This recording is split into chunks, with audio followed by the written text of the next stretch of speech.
Bueno, tengo el lujo de tener aquí con nosotros a un doctor muy nombrado a nivel mundial y a nivel latinoamericano. Para nosotros, para el medio, para el podcast, es un placer tenerlo aquí con nosotros. Gustavo Salazar Pineda, el gusto de saludarlo, lo saluda a todo el pueblo uruguayo. Saludos también para esa tierra que tanto quiero desde el año 79, que yo visito con alguna frecuencia y visité con motivo de el asilo político que se le dio a la mujer de Murcia hace tiempo, y la tierra de ustedes es tierra de gente muy brillante. Ahí está Eduardo J. Couture, un maestro del derecho. Doctor. Sí, es que con mucho cariño. Usted ha publicado libros en referencia a que ha defendido a jefes de la mafia colombiana, por ejemplo a Pablo Emilio Escobar Gaviria, que acá lo conocemos muy bien, tenemos muy presente la historia de Colombia, y existe además de ese morbo de la gente consumir historias, consumir relatos sobre lo que pasó esa época en Colombia. Explíqueme usted cómo fue que llegó a tener contacto con Pablo Escobar y con otros lugartenientes de ahí del cártel de Medellín. Bueno, Enzo, en primer lugar, sí, no, más que morbo, la historia de la humanidad no es más que condensada en la historia, y contar historias es el ejercicio espiritual más grande que hay.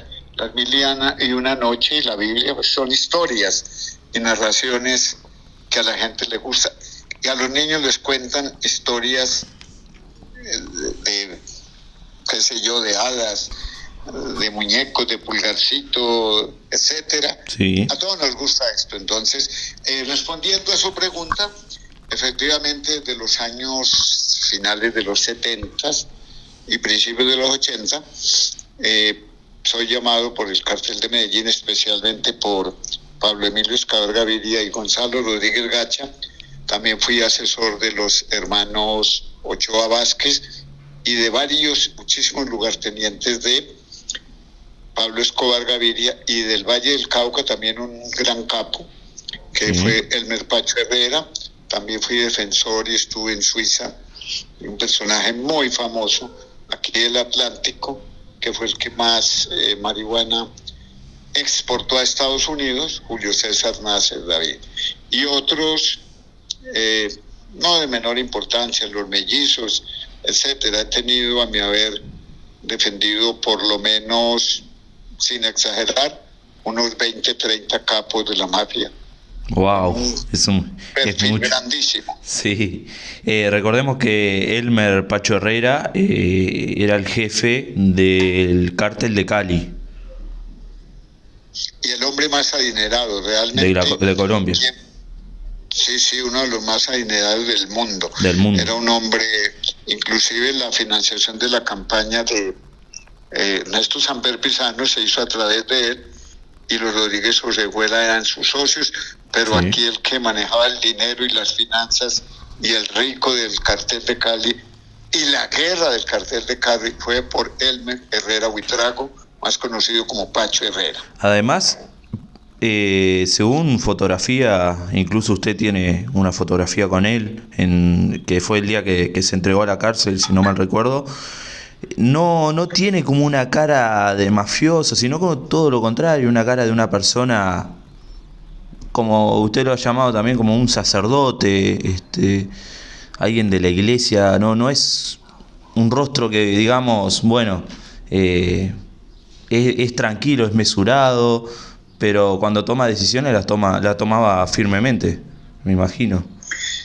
Sí, luce periodista. Incluso esta semana, el día primero, se cumplió 27 años, domingo, de la entrega, el día que jugaba Colombia-Chile para las finales del Mundial de Francia.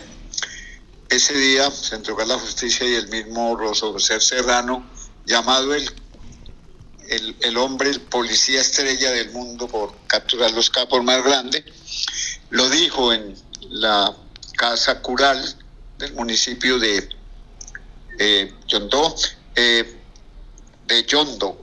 Es un municipio cercano donde él vivía, que se llama, él vivía realmente en Cali, pero su estadía comercial y todo lo hacía desde Jamundí. Se entregó a las autoridades en una iglesia cercana a Jamundí, y allí le dijo Rodolfo Serrano: usted primero que todo no tiene pinta de mafioso ni de narcotraficante, y con esa presencia que tiene yo nunca lo hubiera podido capturar, porque usted no tiene absolutamente un tipo de delincuente, sino que parece un ejecutivo, y eso era Elmer Pacho Herrera. ¿Cómo lo llegó a conocer? Yo le hice la pregunta un día: bueno, Elmer, ¿usted por qué me mandó a llamar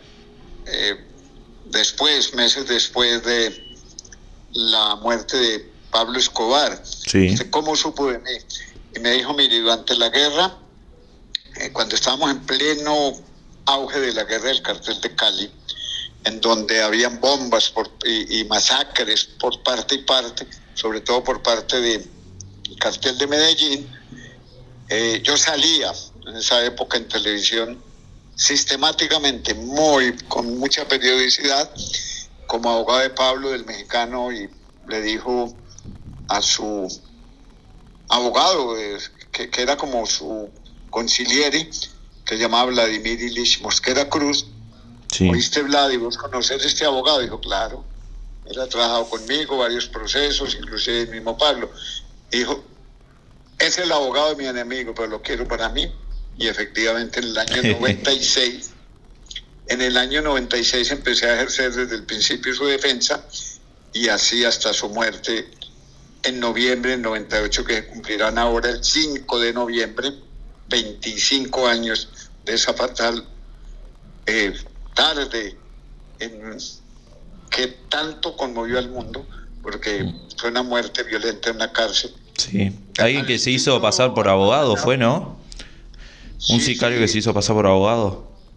Sí, se hizo pasar como si fuera yo el abogado de él. Sí. Y allá entró con la finalidad de matarlo, y ya eso es historia. Y a su vez dentro, a los 8 días, un hermanastro, es lo correcto decir, entenado le decimos en Colombia, sí, hizo un almuerzo supuestamente de paz con el hombre del overol, y allí mismo lo ejecutó en la cárcel, modelo al mejor estilo de película mafiosa. La guerra entre los cárteles de Medellín y el cártel de Medellín y el cártel de Cali, ¿cuándo fue que empezó a tomar relevancia o a visibilizarse mucho más? ¿O hubo alguna acción que le haya molestado a Pablo Escobar o a Pacho Herrera como para atacar al otro? Porque tengo entendido que en un principio eran socios. En principio se documentó, y parece cierto, que Elmer Pacho Herrera, que estuvo detenido en una cárcel en Estados Unidos, en New York, creo que fue claramente New Jersey, sí, conoció a Piña. Piña era uno de los hombres cercanos a él, y también a un lugarteniente de Pablo. Se dice que las primeras manifestaciones de enemistad entre Pablo surgieron por algunos rumores de la supuesta homosexualidad de Elmer Pacho Herrera, y posteriormente se fue incrementando como consecuencia de una diferencia de droga de algunos de los participantes en un envío del cartel de Medellín. Más o menos podría resumirse como una disputa, llamémosla, por el tema o la temática del tráfico de drogas, unido a un chisme de carácter íntimo y emocional. Y efectivamente la gente creía que la guerra era con los Rodríguez. No, la guerra era estrictamente con Elmer Pacho Herrera. De hecho, lo denunció el Osito del hermano de Pablo, y terminó el Osito, pues, como sabía que habían tenido vínculos de envío de droga, fue el primero en judicializar, más dicho, fue el único, si no, no hubieran judicializado a Elmer Herrera. No le sabía el nombre, dijo que era Hermes y era Elmer, y fue el hermano de Pablo como consecuencia de una droga que habían trabajado en conjunto. Ahí nació ya la vinculación a un proceso y ahí fue donde fue llamado a su defensa en diciembre de 1994, un año después de la muerte de Pablo. Este año, el 2 de diciembre de este año, se van a estar cumpliendo 30 años de la muerte de Pablo Escobar. Definime cómo fue compartir momentos con Pablo Escobar, y si se lo representa tal cual lo vemos en la serie o era una persona distinta. En las series a veces se lo ve un poco exaltado, pero tengo entendido que no era así, que era una persona más bien mesurada, tranquila. Definime cómo era Pablo Escobar en persona. En persona era una persona muy tranquila, tanto es que los primeros actos, hay un libro, salió este año, escrito por el señor que fue su fotógrafo. Pablo Escobar en su vida privada era muy tranquilo. Sus primeros actos fueron bondadosos, era un hombre mesurado, tranquilo, y tenía una característica: le dolía la gente del pueblo, le dolía los pobres. Fue el único que se condolió en Medellín por las llamadas estructuras de las personas, digamos, marginadas social, Bajo recursos. Bajos recursos, que no tenían aquí en Medellín una vivienda digna, y sus primeros actos fue construirles casas, sacarlos de esas chabolas, de esos, aquí les decimos tugurios, y efectivamente era un hombre tranquilo, respetuoso y sobre todo muy mesurado. Si ustedes escuchan la declaratoria con motivo de su entrega el día 19 de junio del 91 a la justicia, verán que era un hombre de un decir y de una tranquilidad. Lo que pasa es que con el tiempo, cuando ya hubo la guerra de los carteles y la guerra con el Estado, ya fue perdiendo, al irle matando los cuñados, primos y sus lugartenientes, por supuesto que ya reaccionaba un poco violentamente. Pero era un hombre tan tranquilo que él no corría cuando lo estaban persiguiendo. Podían estarle persiguiendo las autoridades, y si el Medellín, que compartimos en eso el mismo equipo, no es el mejor de Colombia, pero Deportivo Independiente Medellín era el de sus amores, él decía, allá estuvimos, yo lo estuve acompañando con el Peñarol al Independiente Medellín. Wow, él decía, corran ustedes, pero yo no me pierdo este penalti que acaba de hacer a favor del Medellín. Podía demorarse 5 minutos, paraba, lo estaban persiguiendo y él decía, primero está mi Medellín. Era un hombre muy tranquilo. Sobre todo tenía una voz bonita sí, y mesurada. Bueno, acá en Uruguay más de la mitad de la población, ahora con lo que me acabas de decir, somos, porque me considero entre ellos, hinchas de Peñarol, simpatizantes de Peñarol. Pablo Escobar presenció un partido del Independiente de Medellín, el DIM, contra Peñarol. Tengo entendido que sí. Wow. En las épocas en que la Copa Libertadores. Sí, creo. No, es que él era, aquí se ha dicho mentirosamente que era hincha nacional. No. Era un hombre absolutamente, fervorosamente hincha de Medellín. Y claro, inclusive un socio cuyo nombre no lo voy a mencionar públicamente, sí, que también aquí en Colombia tuvo temas de drogas, llegó a ser el dueño del Medellín después. Claro, él lo llevaba a todos los partidos. Y el mexicano ni se diga, ¿no? El mexicano sí iba a los partidos, así lo estuvieran buscando para extradición. Su equipo era Millonarios, y es otra historia de hablar de el mexicano, porque José Gonzalo Rodríguez Gacha, ese sí que le gustaba la guerra. Era un hombre de las armas. Era el hombre que tomaba las armas y organizaba al ejército, a los ejércitos de sicarios. Claro, y le gustaba pelear. Un día lo llamó ya el fallecido, Sí. don Gilberto Rodríguez le dijo que lo quería como neutro en la guerra del cartel de Medellín, que no tenía con él ningún motivo para pelear, pero que le pedía el favor que no se aliara en favor de Pablo. Le dijo, no, es que a mí me gusta la guerra, me apunta, pero voy contra usted. A él le gustaba pelear, indudablemente. Hemos escuchado entrevistas del ya fallecido también hace unos años, Sicario Popeye. En algunas cosas, por lo que tenemos entendido, hay algunas cosas que son ciertas y otras que no. ¿Cuál fue el sicario, el lugarteniente de Pablo Escobar más fiel? Pinina. No solamente, sí, no solamente fiel, el más sanguinario de todos. Sanguinario. Se llamaba Carlos Mario Castaño Molina, era el jefe de sicarios. Popeye entró allí para ser llamémoslo el escolta y al mismo tiempo el chofer de una persona, mujer allegada a Pablo. ¿Una periodista? No era el más importante. Carlos Mario Castaño Molina, el Chopo. El Chopo. Estaba por encima. Arete también era un hombre muy cercano. Arete es uno de los que quedan vivos.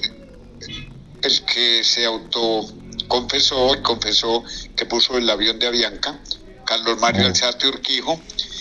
Y había otro hombre mucho más cercano a Pablo y mucho más callado, y ese sí podría decir que manejaba las redes de los sicarios con sus mismos hermanos, el llamado acólito. Sí. Era el señor González Franco Otoniel de Jesús. Yo no quisiera manchar la imagen de Popeye, pues lo dije en vida de él. Él creó historias para extorsionar, para ganar plata. Él cobraba plata para no meter en historias y ante la justicia a personas. Quiso hacerlo con los Ochoa, no pudo. Quiso hacerlo con el suegro de Juan Pablo Montoya, el corredor de autos. Sí, de Fórmula 1. En Monza, me parece, sí, de Fórmula 1. No lo pudo. Y terminó, lo vuelvo a repetir, obteniendo la condena de un inocente en un magnicidio. Luis Carlos Leonard Sarmiento fue ejecutada su muerte por un hombre cercano al mexicano. Yo lo defendí, como defendía a otros, don Jaime Valencia Martínez. Cierto es que se iba a matar en julio del año 89 aquí en Medellín a Luis Carlos Galán.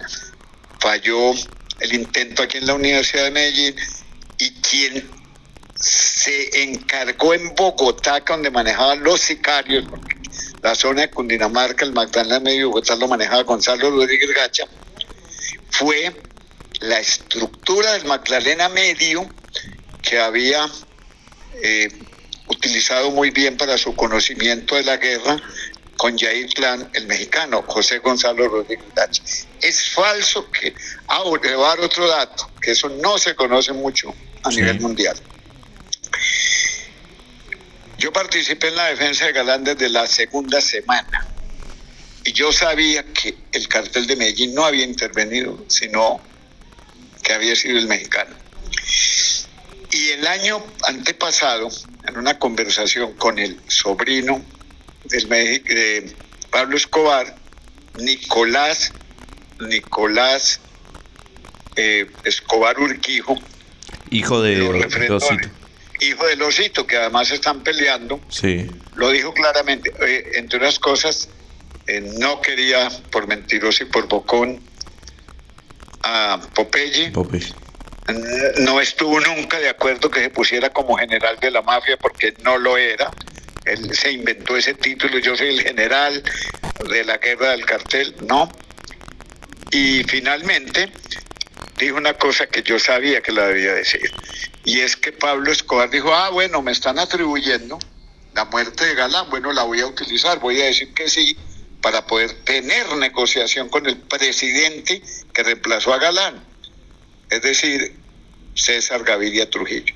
Galán no lo mató Pablo, pero Pablo se usufructó de la supuesta superioridad en cuanto al cartel de Medellín de la intimidación para poder negociar su entrega, donde yo también participé con decretos y estudios de muchos decretos con el ya fallecido ministro de Justicia Jaime Giraldo Ángel.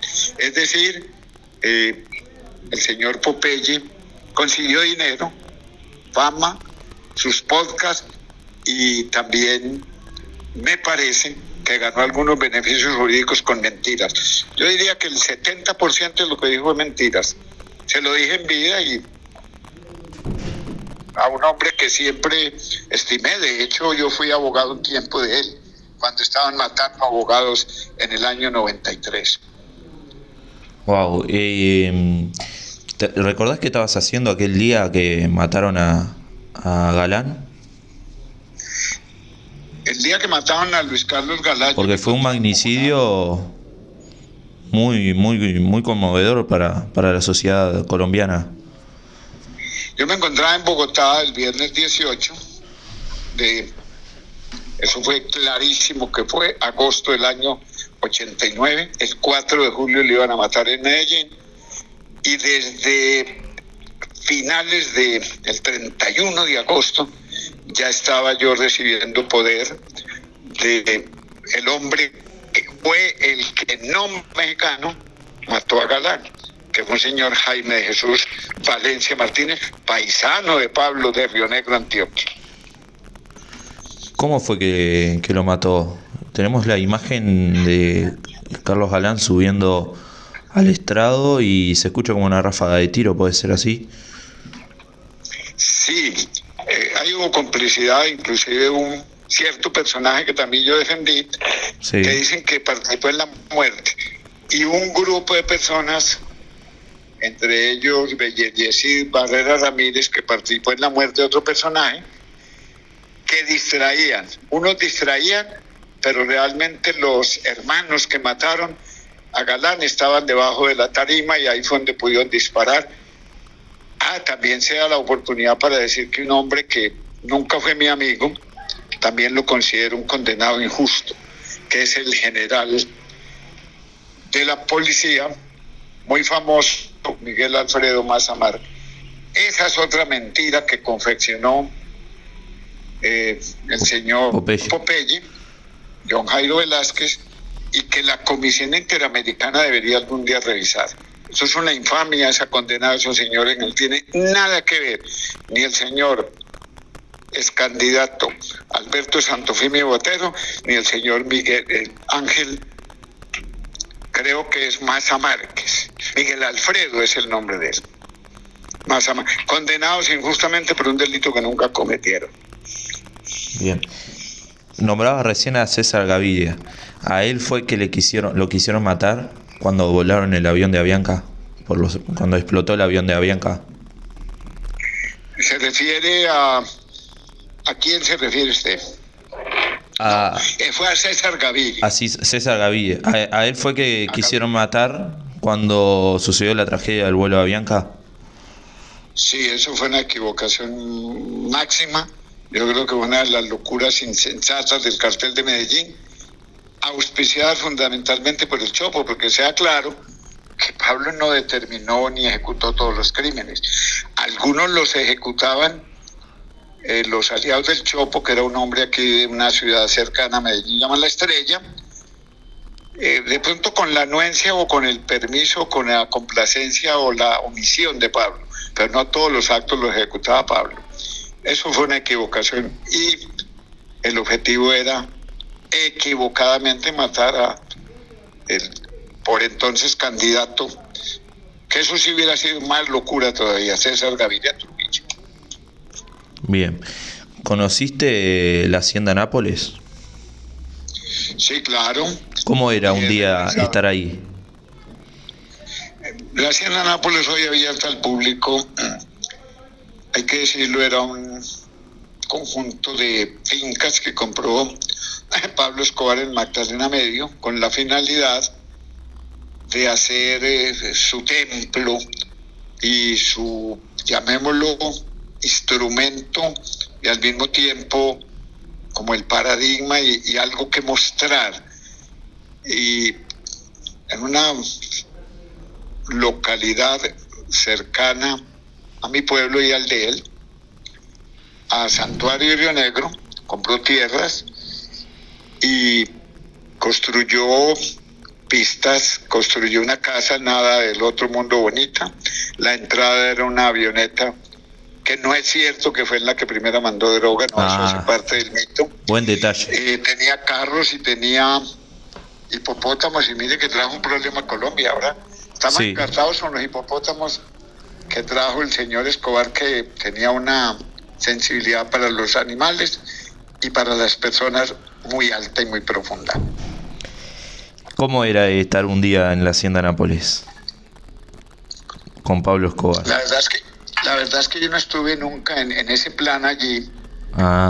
Yo sí pasaba por allí, pero yo no fui porque la Hacienda Nápoles era más una casa campestre de festín, sí, digámosle, las actividades de un esposo infiel, porque la misma Tata dice que a Nápoles se le perdía mucho. Es una historia, la misma, y yo diría casi reproducida en la catedral, en esa supuesta cárcel, que no era más que una pequeña casa, finca con buena vista, y podríamos decir que de todo tenía menos de cárcel. ¿Estás al tanto de alguna historia que involucre al cártel de Medellín con Uruguay, con alguna organización o alguna personalidad de acá? Yo creo que directamente no, porque Pablo en vida sí parece que le gustaba mucho el movimiento Tupamaro. El MLN. Sí, cuando usted estudió en ese fenómeno allá en los años 70, sí, pero él prefirió para sus actos terroristas valerse de ETA y trajo a Colombia 2 o 3 integrantes junto con el mexicano para elaborar las bombas que en nombre del cartel de Medellín volaron y cometieron en Colombia múltiples homicidios en ciudades desde, por lo menos podríamos decirle, el año 90-93, que fue un año muy violento también. Wow, es como que sí, como que trajo la idea de otro país, de España incluso, para implementarla en Colombia, y que causó muchísimo daño, porque el tema de los coches bombas, los carros bombas, fue un tema que mucha gente inocente perdió la vida. Sí, Pablo cometió muchos errores, y no tanto, insisto, por él, sino por sus influencia, colaboradores. Incluso se llegó a decir que en aquella época el señor Pablo Escobar Gaviria, lo cual es cierto, no quería realizar ciertos actos. Por ejemplo, cuando mataban a Galán, los Ochoa dijeron en una reunión: no lo matemos, que se nos viene el Estado encima. Y contestó el Chopo: pues también matamos al Estado. Es decir, Pablo consintió que algunos cometían actos terroristas que él mismo no estaba en capacidad ni quería ejecutarlos. ¿Cómo fue que la mafia se infiltró dentro del fútbol en Colombia? No, la mafia se incrustó en el fútbol desde hace mucho tiempo, no solamente en Colombia, sino en el mundo. En el mundo. El mexicano era un enfermo por sus Millonarios, compró el equipo Millonarios, compraba árbitros también, hay chistes al respecto. Pablo Escobar también directamente no invirtió. Los Rodríguez Orejuela adquirieron el América, cambiaban jugadores. Por ahí un paraguayo, creo que era Cabañas, Salvador. Estaba también aquí Perito Sarmiento y otros, se intercambiaban cocaína por jugadores. Sí, increíble. Sí, eso ya es... No, ella es otra historia. Porque claro que eso ocurrió. Tengo entendido que en un partido entre el equipo de Escobar, el DIM, y creo que, si no recuerdo mal, el América. Como que el árbitro cometió muchos errores, al parecer consciente. Entonces, lo tengo de Popeye, a esto que lo comentó. Pablo Escobar lo mandó a matar al árbitro porque desfavoreció al Independiente Medellín. Es por lo que tengo entendido. Sí, al parecer esa documentación de ese crimen de un árbitro, sí es cierto, en el año 89. 89. Y el mexicano hacía las apuestas con el dueño, si no dueño, el principal accionista de Santa Fe, y le decía, bueno, vamos $1.000.000 y este señor que está sentado aquí va a ser el testigo. Y después contestaba el testigo, y el que recibió la plata era el árbitro. La verdad que, bueno, estamos teniendo una charla que mucho detalle que no conocíamos. Charlar con el doctor Gustavo Salazar es charlar con una memoria viva de ese entonces. Y después llega el momento de que muere Pablo Escobar, pero antes también se sintió la pérdida de otros mafiosos dentro del cártel de Medellín, entre ellos el mexicano. Sí, el mexicano era bogotano, pero realmente en la práctica era el socio natural de Pablo. Sí. Natural porque el uno daba las ideas y el otro las ejecutaba. El mexicano no era un hombre de mucha inteligencia ni de mucha cultura. Pablo era más pensador, tuvo mejor academia, pero hicieron un buen tándem. Se querían mucho. Cuando al hijo del mexicano lo capturaron aquí en Medellín, Pablo hizo que tres de sus lugartenientes se hicieran encarcelar para cuidarlo en la cárcel aquí, Bellavista, en el año, eso fue exactamente año 89. ¿Cómo fue la muerte del mexicano? La muerte del mexicano, estaba almorzando con unos abogados que me mandaron llamar en nombre de él.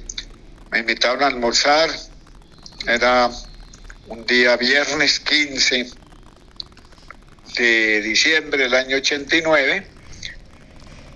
Me mandó unos dólares para que yo gastara en Europa, y cuando llegué a la oficina, la respuesta, cuando entré, y la inquietud de mi secretaria es: jefe, acaban de matar su cliente, la radio lo está diciendo. Y 3 días para mí tristes, porque como persona y como cliente era extraordinario. Y muy, muy difícil la situación se puso, hasta que por fortuna el lunes 18 pude despegar en el avión de Air France para terminar en París escribiendo el libro que yo escribí. Yo defendía a Rodríguez Gacha. La muerte de él fue una traición. Sí. Y ahí murió injustamente un hombre que prestó el apartamento en Cartagena, que lo apodaban La Yuca, Gildardo Gandón, que no quería esconder al mexicano, pero don Jaime Valencia le pidió, casi que lo forzó, y de allí de Cartagena tuvieron que ir en lancha hasta Coveñas, donde lo esperaban las fuerzas élite, porque hubo un infiltrado conocido como el Navegante que lo entregó. ¿Conociste también a Carlos Herbert? No, a Carlos Lee no lo conocí, pero sí voceros de él que fueron en el año 83 a mi oficina en Bogotá para que los apoyara. Ellos eran los que sacaban el famoso, hubo un periódico de Leder que era antiamericanista, sí, teóricamente comunista, y que hablaba de la liberación y el yugo de Norteamérica. Y allí pude asesorar jurídicamente durante más de un año a los voceros de Leder. Yo no lo conocí, pero sí fueron a mi oficina a pedirme una asesoría jurídica y se la di. Pablo Escobar, ¿en algún momento consideró en matarte? Mm, pero fue una equivocación, fue un chisme. A ver. Fue un chisme, yo lo cuento en uno de mis libros. Siempre lo dije que alrededor de estas personas habían envidiosos. Sí. Y yo no tengo la culpa de que de 10, 15 abogados, a quien se me pedía la asesoría principal era a mí, otros hacían digamos, de estafetas, otros llevaban mensajes a las autodefensas, pero muy pocos son consagrados al ejercicio del derecho. Y uno de ellos se inventó la historia que yo era de la DEA y que yo estaba allí para darle instrucciones a la DEA de cómo capturarlo. Por eso yo mismo le decía que no era prudente que yo me diera con él, porque sin verme mucho, Sí. se inventó de que yo los iba a llevar, que yo los iba a delatar. Les dije, en primer lugar, yo no tengo por profesión narcotraficar, no tengo socios. Y si, ¿de qué voy a contar yo de Pablo si no sé? Y la única es sus escondites y yo tampoco ando pensando dónde se encuentra. Y efectivamente, el teniente de Pablo, cuando le preguntó Pablo, ¿vos conoces al abogado Salazar? Y dije, sí, claro, comido conmigo, con tal amigo, yo en la fábrica de Río Negro, donde era Pablo, trabajé con el mejor amigo y conozco al abogado Salazar. Y Pablo le dijo, ¿vos crees que él sea un infiltrado? Que él sea un sapo o digamos, una persona que nos va a traicionar. Dijo, no, pongo mis hijos por delante y usted sabe que lo que más amo. Y por supuesto que ahí estuve yo expósito a que me matara Pablo por un chisme, pero Pablo tenía una característica, no era un hombre de impulso. Pablo lo que hacía lo meditaba y lo analizaba muy bien, y afortunadamente terminó bien y el abogado fue del país y murió, cuyo nombre no lo recientemente, ese fue el abogado que yo dije que había llevado ese chisme. Creo que fue él y nadie más pudo haberlo hecho. Entonces fue como que apareció alguien, como una especie de ángel y te salvó la vida también porque lo convenció a Pablo de que vos no trabajabas para la DEA. Sí, justo fue en un partido de fútbol. En un partido de fútbol le dijo, oíste descosido, vos conocés al abogado, sí. Y por supuesto que como todo era mentiras, no es que de mí se dijo muchas mentiras. Ahí aparezco en un libro diciendo que yo escondía a Pablo, que yo tenía una finca para esconderlo, que yo lo visitaba frecuentemente. No era cierto. No era cierto porque además uno con estos seres trata de verse lo más poco y cuando se ve, eso es un tema de seguridad impresionante. Así es. Por ejemplo, cuando me iba con los mellizos, eso implicaba por lo menos un día y una noche para poder acceder a los inexpugnables lugares de la selva colombiana donde me mantenía. Pero bueno, eso está dentro de la historia y dentro de la leyenda. Tengo entendido también de que lograste frenar, por así decirlo, a un sicario que iba a matarte. Contanos. El cartel de Medellín tuvo un personaje folclórico, pero al mismo tiempo muy peligroso. Sí. Los más grandes aliados en el tema del narcotráfico del cartel de Medellín era el cartel de los tomates. El verdadero tomate, así les decían los tomates, era Carlos. Y había uno que era drogadicto, amante de las motos, de la velocidad, de los carros, y era el que se la pasaba con droga y esperando que el hermano se reunía a las 8 de la noche a ver cuántas toneladas había mandado a Estados Unidos. A ese señor yo lo defendí y tenía problemas gravísimos porque era un hombre muy neurótico y se la pasaba casi drogado y en su ansiedad se volvía violento. De hecho, y yo le dije a él, usted es muy guapo cuando tiene drogas en la cabeza o cuando está con los sicarios, de resto usted es el hombre más cobarde, Juan Diego Arcilenao. entró en celos cuando yo ya era defensor de Pacho Herrera y me dijo: ¿usted por qué visita a Pacho Herrera todas las semanas y a mí cada 6 meses? Le dije: primero, porque es un cliente nuevo y sus casos complejos y me paga muy bien, y segundo, porque yo el proceso sí ya lo terminé y a mí no me contrataron para que le hiciera visita conyugal. Me mandó un personaje a la oficina armado.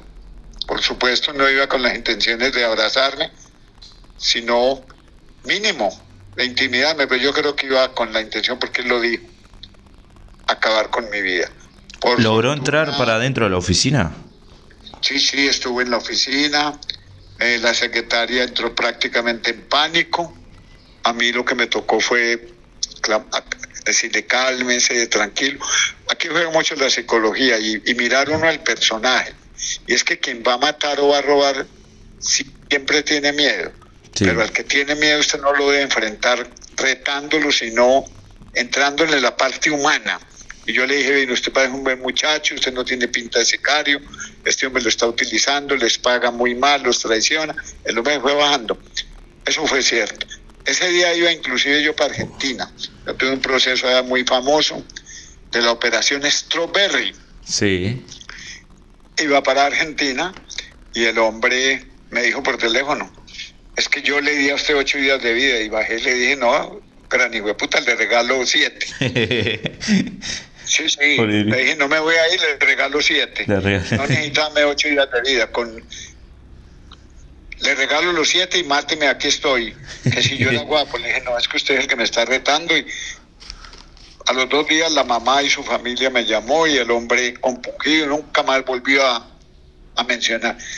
Lo único que logró decir era que yo era una persona muy, muy loca y muy aventada, y que de mucho de miedo no, y esa ha sido mi característica. El miedo nunca ha sido superior a mi razón. ¿Conociste a la madre y al padre de Pablo Escobar? Que tengo entendido que eran personas también que lo trataban como una especie de niño a Pablo. Principalmente de la madre. Don Abel. Enzo, no tanto don Abel. Don Abel era más bien una figura decorativa. Ahí era que mandaba y era la poderosa, pero también debo decir, siendo poderosa y la madre más alcahueta y consentidora, sí, y protectora, que era doña Hermilda. Lo que dijera Pablo era la última palabra, ni la madre siquiera era consultada. No, la mamá sí, una gran señora, una maestra, muy simpática, muy simpática. Inclusive yo tengo una anécdota, que cuando estábamos en la clínica, cuando ya había muerto Pablo, estaba yo con el osito, porque yo le apelé su sentencia y le bajaron 23 años, una apelación muy bien confeccionada. Me dijo: doctor, yo a usted lo quiero mucho, tan bello, tan hermoso, como defiende a mis niños de tantas calumnias, etc. Sí. Pero me dijo 5 minutos que yo era el hombre más importante en su vida, pero al final me dijo: perdóneme, ¿cómo es su nombre que lo olvidé? Entonces, wow. Era muy querida, y la hermana vivía aquí a espaldas mía, que Luz María. No era una gran dama y muy simpática. Eso sí, nunca hablaba de Pablo como criminal. Mi hijo, mi niño, a quien me lo persiguen. Eso mismo. Como casi todas las mamás, que para la mamá no hay delincuente sino un pobre niño desvalido. Ella estaba convencida de que Pablo incluso era inocente de todo lo que pues claro, se le incriminaba. Ella y la mamá también de Elmer. Tanto es que a Elmer le dije yo un día: si usted no va a confesar, no necesita abogado. Su mamá le dice que es inocente, y así mismo era. Sí, yo a don Abel no lo conocí. Yo a don Abel, no. De hecho, él no participaba mucho. En cambio, doña Hermilda sí, era una mujer enérgica, brava. El día de la muerte de Pablo fue la primera en aparecer con sus familiares e hijos, sobre todo unas hijas, a vociferar y hablar en contra de la fuerza pública porque le habían matado a su hijo. Era emocional y está bien que lo fuera. ¿Has tenido contacto con el hijo de Pablo últimamente? No, porque ese es un niño. De hecho, él escribió un libro, sí, en donde hay algunas fechas que no coinciden, porque él nació en el 77. Sí. Cuando yo estaba en plena defensa, no, él era un menor de edad. No lo conozco, no conozco la esposa, pero sé que es un gran muchacho y que en el día de hoy es una persona totalmente dedicada a la academia y a otros menesteres que nada tienen que ver con la delincuencia. Que vive en la hermana Argentina, junto a su madre y a su hermana. Sí, inclusive están soportando una acusación un tanto difícil con un futbolista, que es el Chicho Serna, por supuesto lavado de activos, que me parece es una causa también injusta.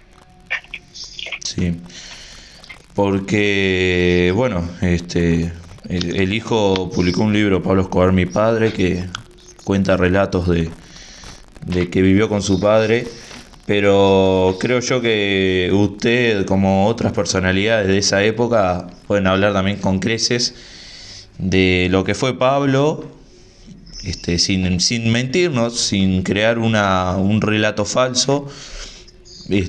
Por eso es muy valioso que hoy esté con nosotros y hablando con el pueblo uruguayo. Le iba a comentar que ¿se acuerda aquel día del 2 de diciembre cuando mataron a Pablo? Porque hoy me comentó de Pacho Herrera el día que lo mataron, pero el 2 de diciembre cuando mataron a Pablo Escobar. El día que mataron a Pacho Herrera yo estaba en Miami. Sí. Me había despedido hacía una semana de él y me dijo, vuelva pronto, que me hace mucha falta porque usted es el que me da tranquilidad, y a la semana siguiente lo mataron. Pero da la casualidad que con Pablo, que yo casi nunca me quedaba en Bogotá mucho, yo vivía allá en Medellín, esa tarde casualmente estábamos en diligencia con los fiscales sin rostro, por lo menos con 7 lugartenientes de Pablo Escobar. Lo estaban indagando respecto de bombas, de unos secuestros, de drogas, de todo. Allí estaba yo con ellos. Sí. Estábamos en un cubículo de la fiscalía, que era una cosa horrorosa, un búnker feo, unos vidrios. El personaje no lo veía uno, la voz distorsionada. Cuando estábamos en plena diligencia entró el director de fiscalía, Jaime Bautista González, quien me había recibido en sometimiento varios personajes del cártel de Medellín, y me dijo, doctor Salazar, hay que parar la diligencia porque acaban de matar a Pablo, su cliente, y por supuesto que también por respeto a estos muchachos que son de la misma estructura y del proceso de Pablo, y muchos de ellos se pusieron a llorar ahí en donde los colocaban, que era una especie de jaula. Sí. Eso fue un jueves, creo recordar, el viernes ya fue el entierro, y ya es la historia larga, que me tocó viajar ese fin de semana al Valle, donde estaban celebrando la muerte de Pablo por parte de unos capos, pero ya es otra historia. A eso iba. ¿Cómo lo tomaron los enemigos, la muerte de Escobar? ¿Lo tomaron con respeto o con celebración? Estamos hablando de lo del cártel de Cali en ese entonces. Un bloque de búsqueda. Iván Orbinola me lo había dicho en ese 93. Ese HP cae muy pronto y lo celebraremos. Y efectivamente fue una fiesta que, según se me dijo, pudo haber durado semana y media en unas fincas del Valle. De hecho, yo alcancé a estar, no todos estaban ahí, pero estaban los principales capos y capitos del Valle y del Norte. Celebraron desde el jueves hasta la otra semana terminada, me lo contaron, todo eso fue cierto. Celebrar, ahí no hay nada que pesar, sí. Pero hoy lo dice claramente el Señor, palabras que yo voy a totalmente complementar. Y es que el error de Pablo Escobar y de Pacho Herrera fue poner a pelear, meterse en guerra.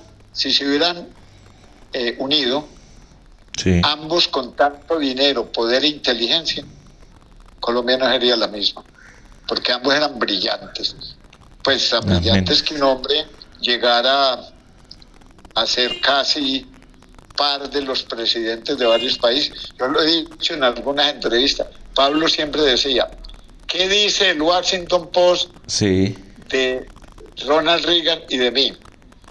Como que era una figura muy presente, pública, en la cual muchas personas estaban pendientes, presidentes incluso, como usted lo dice, Ronald Reagan, presidente de Estados Unidos.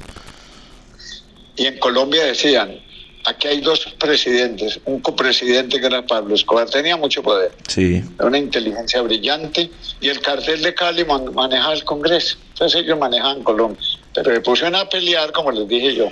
Ahí hay uno muy famoso que es el mellizo, que dijo, nosotros somos unos brutos, que nos dedicamos a mandar droga a Estados Unidos, conseguimos centenares de miles de millones de pesos colombianos y muchos dólares, y cuando estamos aburridos nos sentamos a matar los enemigos, y cuando matamos los enemigos y no nos matan a nosotros, el Estado nos coge y nos queda con la plata.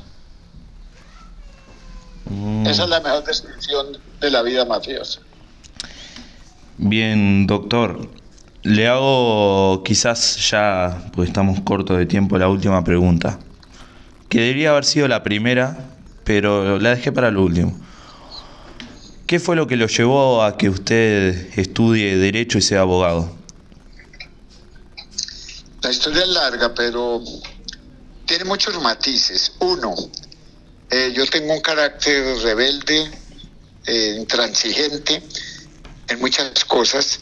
Hablo de intransigente con los valores de la sociedad.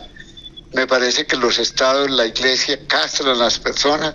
Yo desde niño soy irreverente, Sí. contestatario, no revolucionario, y desde niño mi mamá y mi abuela me decían, los abogados se van para el infierno. A mí me llamaba mucho la atención, entre otras cosas porque el infierno me parecía una cosa fea, horrorosa, pero impensable que existiera, porque mi mamá me decía, usted se va para el infierno y va a arder miles de años, pero si yo coloco un pollito o algo aquí, se tuesta, en 2 días desaparece y queda sin... No, es que usted queda con vida para sentir. Yo nunca creí que eso era cierto. Y entonces también se unió a la causa pensante de un irreverente, que un día también en mi pueblo un hombre vociferaba contando que habían matado a alguien y lo habían escondido. Fue un crimen en Medellín muy famoso. Y entonces yo compré el periódico y lo leí. Yo quiero ser abogado. Y mi mamá y mi abuela, no, porque va para el infierno. No, a mí no me importa para dónde me vaya, me voy para el infierno. Y también lo digo ciertamente. Yo tuve un hermano que hacía bullying, lo que llama bullying, a uno de mis hermanos. Le imponía su autoridad despótica y me tiene que hacer esto, y no, porque tiene que hacer. Y las peleas mías con mi hermano mayor eran eso. Y ahora mi hermano Fabio Alberto me dice, usted es abogado porque aprendió en la casa a defender. Hubo muchos matices. Y otro que definitivamente cuenta mucho, y es que pude llegar a Bogotá y yo no tengo parientes abogados, pero finalmente una prima de mi mamá se casó con un abogado y me dijo, habla mi chino, tienes inteligencia para ser abogado, te voy a ayudar mi chino. Y a los 18 años ya me fui, me presenté a la libre y afortunadamente ha sido una historia buena y mucho que contar. Y me encanta mi profesión, me encanta. Es muy linda. Yo estudié un año de abogacía. Bueno, lo dejé y lo tengo que retomar próximamente cuando tenga un poco. Pero es linda carrera. Hay su paisano lo dice, Couture, ama la profesión, inclusive por encima del matrimonio y muchas cosas. Uno si no ama su profesión de abogado, dedíquese a otra cosa. Claro. Doctor, actualmente se encuentra defendiendo algún grupo, defendiendo jurídicamente, legalmente, algún grupo criminal de Colombia, o ya dejó esa etapa. ¿Sí? No, sí, a nosotros nos contratan recientemente procesos que muchas personas vinculadas a lo que hoy vende. Antes era Exacto. La guerrilla, después el cartel de Medellín, luego de Brecht, y ahora el Clan del Golfo. Todo es Clan del Golfo.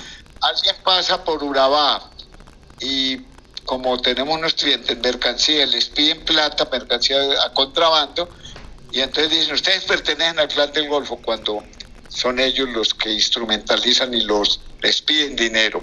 Claro, tenemos muchos procesos y quiero decirle que ni las prostitutas, ni los policías, ni los abogados nos retiramos. Creo que los cantantes tampoco. Bueno, doctor, fue un gusto. Y los Sí, periodistas en Colombia no. los periodistas tampoco. Si a mí además tiene más de 80, aquí es un gran periodista y sigue vivo. Con mucho cariño para el pueblo uruguayo. Bueno, fue un gusto tenerlo para todo Uruguay, todo nuestro país. Sí, Que apreciamos muchísimo Colombia. Si es muy fanático del fútbol, la semana que viene se van a estar midiendo la selección colombiana en Barranquilla, la hermosa Barranquilla contra la selección uruguaya por fecha eliminatoria. Va a ser un lindo partido para presenciar. Doctor, muchísimas gracias por estar con nosotros, con el pueblo uruguayo, y le agradezco fraternamente.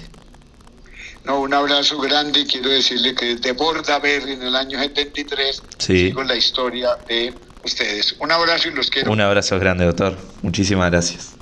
Felicidades. Chao, chao. Chao.